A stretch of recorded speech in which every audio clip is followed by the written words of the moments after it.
I see okay.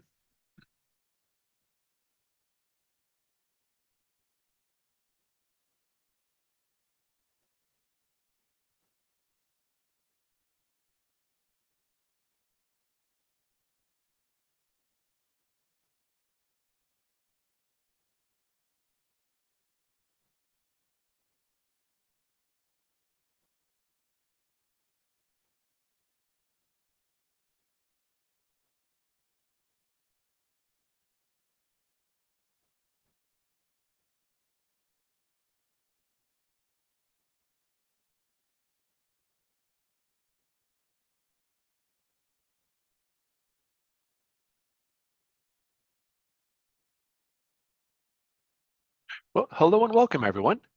Before we begin, just a quick reminder that everyone should be muted, and we ask that cameras remain off until it is your turn to provide testimony. I will now turn the meeting over to the hearing chair, Karen Wesson, to welcome everyone to today's hearing. Welcome to the public hearing for EPA's proposed rule, secondary national ambient air quality standards for the oxides of nitrogen, oxides of sulfur, and particulate matter. In this proposed rule, EPA is proposing to revise the secondary SO2 standard and to retain the existing secondary NO2 and PM standards. EPA's proposed decisions are based on its consideration of the available scientific evidence in the 2020 NOxSOxPM Integrated Science Assessment, quantitative and policy analysis presented in the 2024 Policy Assessment, and advice from the Clean Air Scientific Advisory Committee. My name is Karen Wesson, and I am the group leader of the Ambient Standards Group at EPA's Office of Air Quality Planning and Standards. I will be chairing today's hearing. Thank you to everyone for attending today's hearing to share your comments on EPA's proposal. Now I'd like to ask our other EPA panelists to introduce themselves. On the panel are... Hi, my name is Ginger Tennant. I'm a biologist in EPA's Office of Air Quality Planning and Standards, and I'm working on this review. My name is Rachel Sales. I'm a biologist in EPA's Office of Air Quality Planning and Standards, and I'm also working on this review. Thank you, panelists. The hearing host will now provide more instructions for the hearing.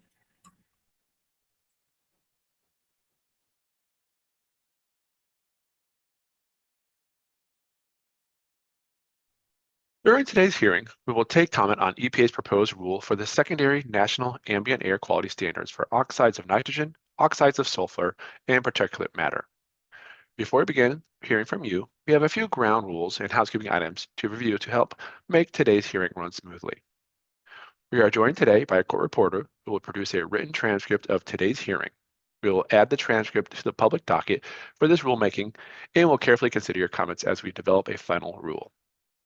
The EPA is committed to an environment of mutual respect and safety. We want to hear your views on the proposal rule today. However, the agency will not tolerate any harassment, discrimination, intimidation, inappropriate language and images, or sustained disruption of the public hearing. EPA expects everyone participating in this hearing, including registered speakers, attendees, and those on this panel, to conduct themselves in a respectful and civil manner. We will monitor and moderate this virtual event to ensure that common standards of decency are upheld. Please note, by registering for this event, you are agreeing to abide by the ground rules of the virtual hearing. We ask that everyone remain muted with their cameras off until it is your turn to speak. If you have joined us through Zoom, please keep the chat box open. It is at the bottom of your screen, and we will put the names of the next speakers in the chat box. We may use the chat to communicate directly with you during the hearing. I will call on each speaker when it is their turn to speak, and let me apologize in advance for any mispronunciations. If you are speaking today, please rename yourself in the Zoom participant list to match your registered speaker name. This will allow our logistics staff to quickly queue up the next speakers. For assistance, please chat with attendee support. When I call on you to speak, please unmute your line. And if you're joining us via Zoom, that button is on the lower left of your screen. If you're joining us via phone, you can mute and unmute yourself by pressing *6. Please state your first and last name and spell it correctly for the record. Please speak slowly so that our court reporter can capture your entire testimony. When you are providing testimony, you are welcome to activate your video camera by clicking on the Start Video icon at the bottom left of your screen. If you're not testifying, please keep your camera off. Each speaker will have 5 minutes to give comments. A 5-minute timer will be displayed on the screen to help you keep track of your time. The timer will start when you state your name. When your 5 minutes is up, it is time to stop. If you are testifying via phone, the timekeeper will alert you when you have 1 minute remaining. To be fair to everyone, we are going to strictly enforce the 5-minute limit. If you have additional items that you would like to share, such as slide presentations or videos, you may submit them to the docket for proposal through June 14th, 2024. Instructions for submitting comments are on our website. We encourage you to also submit a written copy of the testimony you provide today. We will post reminders about how to submit written comments in the chat box throughout the hearing. Let me assure you that EPA gives equal consideration to both written and oral comments. The panel is here to listen to you today. However, panel members may ask questions to clarify your comments. When you're finished speaking, please remain on the line until the chair can confirm that there are no further clarifying questions from our panel. Once you are done, please remute your line and turn off your camera. I will then call the next speaker, and so on. If time allows, we may be able to add additional speakers. If you did not pre-register and are interested in speaking, you can see that on the slide being displayed, there is an email address that you can email to let us know that you would like to speak at this time. If you're watching on YouTube, that email address is also listed on the YouTube information on the YouTube page. The email address is in the public hearing box on our website and under the YouTube screen. Finally, if there are no additional speakers, we may close a session 15 minutes after the last pre-registered speaker has testified. We may also take short breaks as needed. Thank you again for taking the time today to share your comments on EPA's proposal. Now let's get started.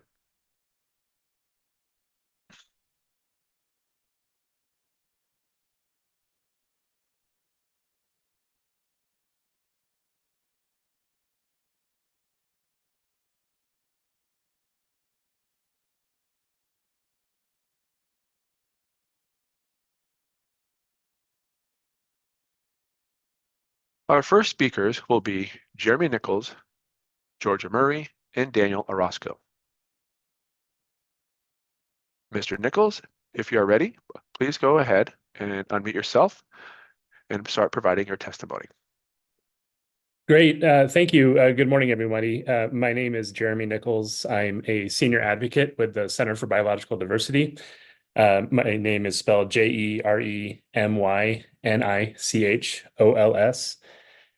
I'm here today on behalf of the Center for Biological Diversity to support the EPA's efforts to review and update the secondary national ambient air quality standards for oxides of nitrogen, oxides of sulfur, and particulate matter. This is a critical opportunity for the EPA to truly update the secondary national ambient air quality standards to fully live up to Congress's intent that air quality be protected not only to protect public health, but to protect public welfare, which includes myriad environmental values, including ecosystem health, protection of fish and wildlife habitat, protection of water quality, and protection of the aesthetics and scenery in this beautiful country. At the outset, we are concerned that the administrator is not fully heeding the advice of the Clean Air Scientific Advisory Committee and the overall body of evidence supporting that the reality that we need much stronger secondary national ambient air quality standards. Although we appreciate the administrator's proposal to revise the secondary standards for oxides of sulfur, there appears to be no basis for not proposing revisions to secondary standards for oxides of nitrogen and particulate matter. The majority of the Clean Air Scientific Advisory Committee recommended establishing standards for oxides of sulfur lower than what the administrator is eyeing. We encourage the administrator to ensure that standards are fully protective of public welfare and to heed the advice of the Clean Air Scientific Advisory Committee.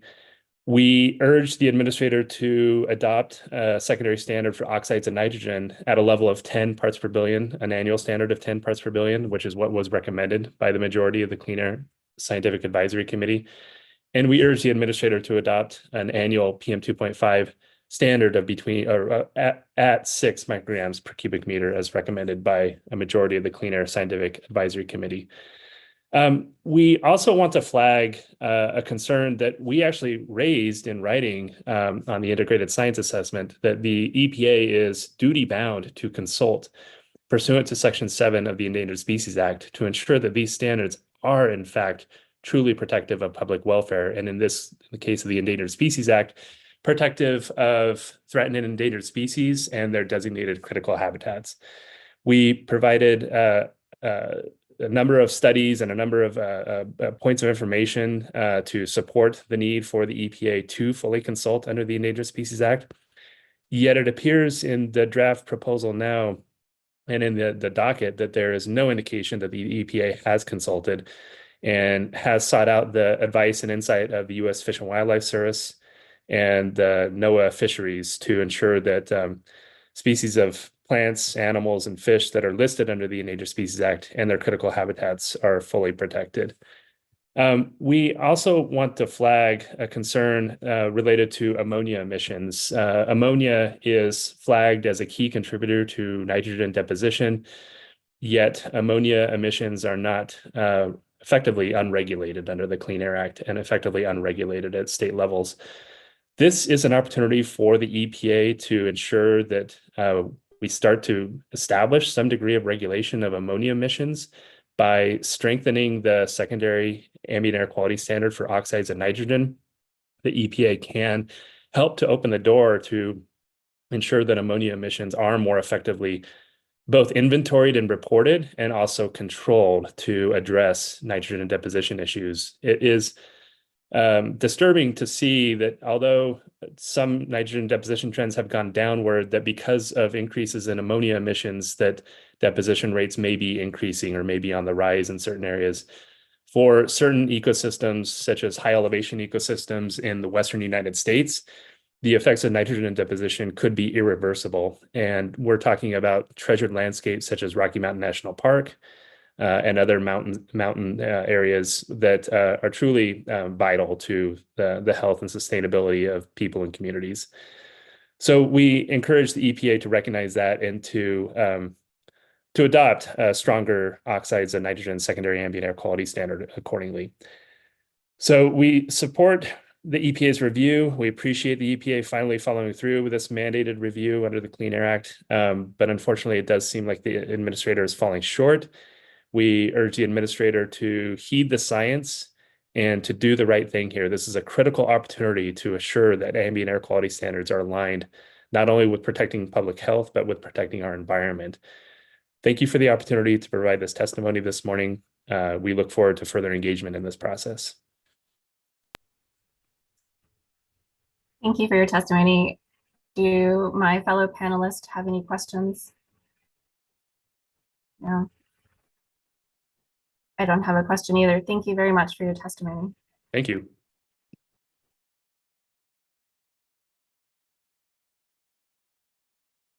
The next speaker is Georgia Murray. Georgia, I see your video up. If you'd like to provide your testimony, please begin now. Thank you. Thank you for the opportunity to speak today. I am Georgia Murray, Georgia Murray, Senior Scientist for the Appalachian Mountain. We have more than 80,000 members and additional supporters who embrace our mission of fostering protection, enjoyment, and understanding of the outdoors. Our members value healthy forests, clean air, clean water, and healthy wildlife. Since the pandemic, the value of the outdoor world has been rediscovered with increased visitation to trails and other outside activities. The AMC appreciates the opportunity to comment on this proposal and the importance of secondary standards to protect public welfare and especially ecosystems and visibility impacts from nitrogen oxides, sulfur oxides, and particulate matter. Because of the cumulative long-term and widespread environmental harms of these pollutants to the public welfare, we urge EPA to strengthen protections beyond what is proposed. As part of the ISA for this review, EPA identified 40 causal effects from sulfur and nitrogen deposition across 6 scales and impacting 4 major ecosystem types. The widespread and cumulative impact of these pollutants should be recognized and conservative steps taken to curb further damage. First, limiting particle pollution would help address nitrogen loading to ecosystems by not only reducing nitrate and sulfate in PM 2.5 aerosols, but also reducing ammonium deposition. As EPA reported in the draft PA, reducing forms of total nitrogen are increasing across all regions of the US from 22 to 111%. Ammonium inputs may be especially large proportion of the total nitrogen entering montane ecosystems and headwaters of watersheds in the Appalachians and other mountain landscapes. And the shift to a more reduced form of nitrogen inputs, such as ammonium, also means more available nitrogen, further disrupting nitrogen cycles in these ecosystems that have limited nitrogen inputs naturally. We support the KSAC panel recommendation of the range of 6 to 10 micrograms per meter cubed of the PM 2.5 standard, as this level would keep the sulfur deposition below 5 kilograms of sulfur per hectare per year, and nitrogen to below 10. As related to both what was measured with NADP and improve and modeled results. At the very least, EPA must set an annual standard of 9 micrograms per meter cubed, the level that recently was set for the primary annual standard. In addition, visibility impacts are within the purview of this review, and we are dismayed that little attention was given to this human welfare impact, which is now more prevalent with increased forest fires. We urge EPA to set a 24-hour PM 2.5 standard of at least 25 micrograms per meter cubed to address visibility and short-term deposition of sulfur and nitrogen pollution. We urge EPA to set an annual secondary SO2 standard of 5 to 10 ppb to protect against deposition effects and keep sulfur deposition well below 5 kilograms per hectare per year. As demonstrated in the draft PA, most sites across the US have shown less than 5 ppb since 2001, and even less than 1 ppb for the most recent period.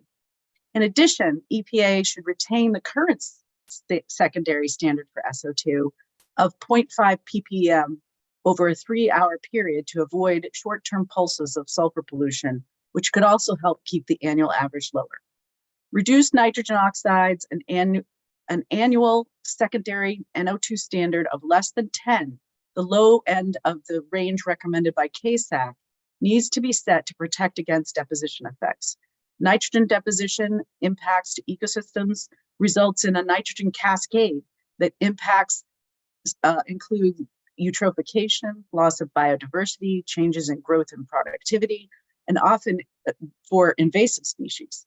And it also alters physiological processes. In addition, as has been pointed out by KSAC and the National Park Service, sufficient information is available to address the relationship between deposition and ecological indicators in terms of the public welfare.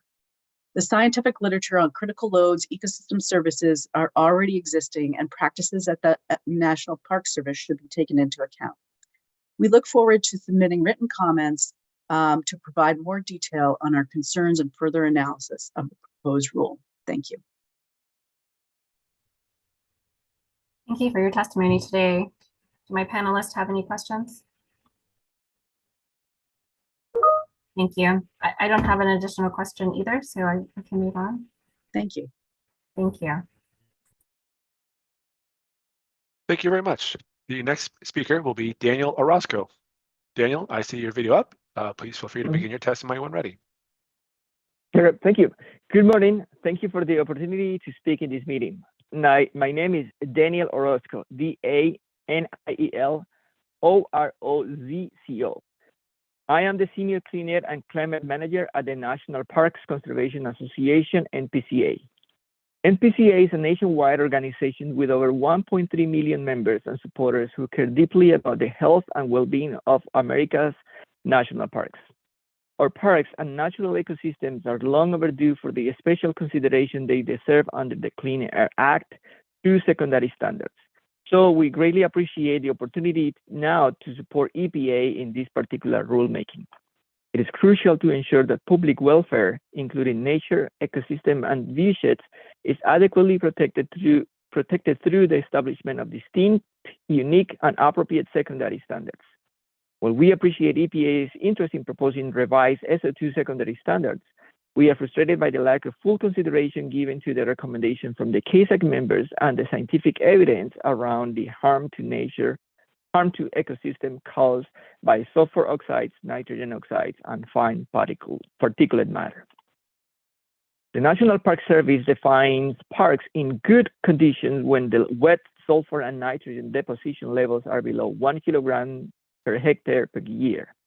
However, recent data for nearly 400 park units across the country revealed that 96% and 71% of parks are experiencing levels greater than 1 kilogram per hectare per year from nitrogen and sulfur deposition, respectively. This indicates that park soil and water bodies are being acidified by excess of nitrogen and sulfur pollution, disrupting nutrient balances and harming aquatic life and plant species. Moreover, increased deposition has been linked to declines in wildlife, especially among species sensitive to habitat changes and food availability. Consequently, it is necessary that EPA set strong and meaningful NO2 and SO2 secondary standards to protect parks and nature across the country. Based on extensive research and recommendations from the CASAC, we urge EPA to consider the following standards and forms. EPA should set the NO2 annual secondary standard to less than 10 ppb. According to the CASAC, this standard is needed to protect against deposition effect and maintain nitrogen depositional levels less than 10 kilograms per hectare per year. For SO2, EPA should maintain the current SO2 secondary standard of 0.5 ppm average over 3 hours, but also set an annual SO2 secondary standard of 5 to 10 ppb average over a 3-year period. This level will help maintain sulfur depositional levels below 5 kilograms per hectare per year. Regarding PM 2.5, it is important to recognize that in addition to the detrimental effects on soil, wildlife, aquatic ecosystems, and plants, PM 2.5 is a major cause of regional haze, which reduces visibility not only in national parks and wilderness areas, but also in our cities and rural communities. According to data and benchmarks from the National Park Service, NPCA recently found in our Polluted Parks report that 98% of parks still suffer from significant or unsatisfactory levels of haze pollution. Although many of these places are afforded the highest level of protection through the Regional Haze Program, this program cannot operate in a vacuum, and stronger PM 2.5 secondary standards will significantly assist these places in achieving their clean air goals, while also better protecting public health and ecosystem inside and outside their boundaries. With all this in view, EPA should set the annual PM 2.5 secondary standard to at least the level recently set for the primary standard at 9 micrograms per cubic meter. In addition, EPA should set the 24-hour PM 2.5 secondary standard to a level of 25 micrograms per cubic meter, as recommended by the CASAC. Protect against short-term episodic deposition and visibility impairment effects. In conclusion, we urge EPA to adopt our recommendations, which are based on sound science and are essential for preserving the integrity of our parks and natural ecosystem for current and future generations. Thank you for considering our input. Thank you so much for your testimony. I do not have any questions. My panelists have any additional clarifying questions? Thank you again for your testimony today.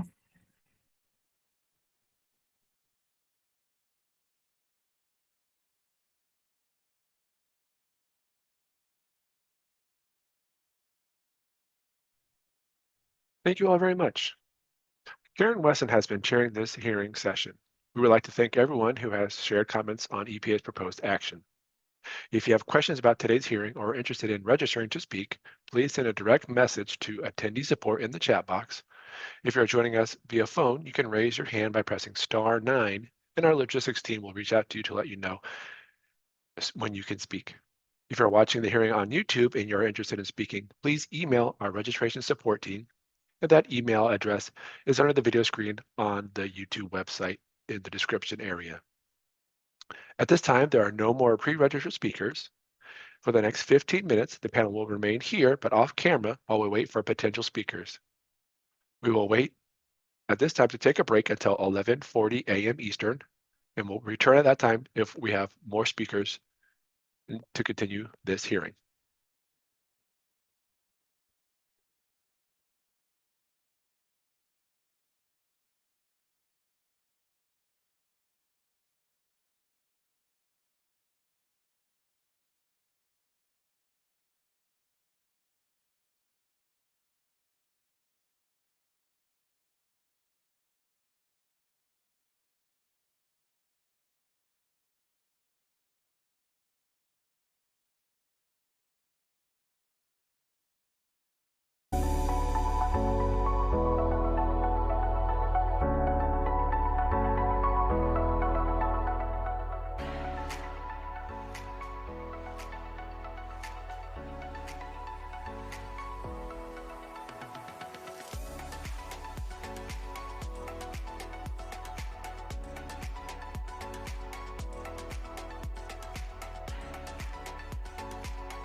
Thank you everyone for holding on while we took that short break. We appreciate you being here.